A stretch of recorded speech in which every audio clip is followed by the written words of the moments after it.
So hello dear student, কেমন আছো? I hope প্রত্যেকে শুধু ভালো নয় ভীষণ ভালো আছো।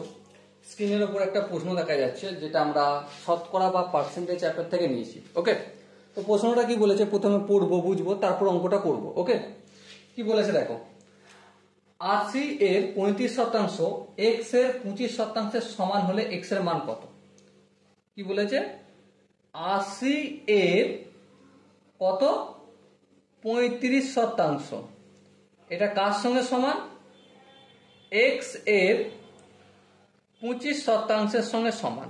চলো সমান করে দিলাম। আচ্ছা 80 লিখলাম, এটা তুলে আমরা কি লিখবো? ইন্টু চিহ্ন দেবো।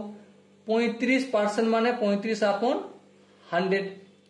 ইকুয়াল টু এক্স, এরটা তুলে ইন্টু হয় 25/100।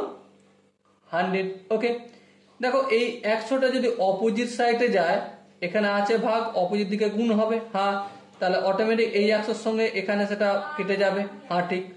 এবার দেখো 80 গুণিত 35 এক্স, 25টা কিসের আকারে আছে? অবভিয়াসলি এটা গুণের আকারে আছে, অপোজিট দিকে পাঠালে এটাকে তোমাকে ভাগের আকারেই করতে হবে। করে দিলাম।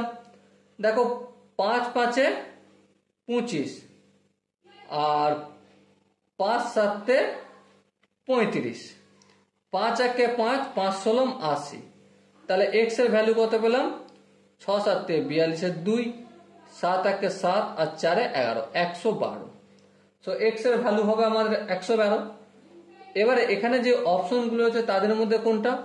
অবভিয়াসলি অপশন এ হবে আমাদের সঠিক আনসার।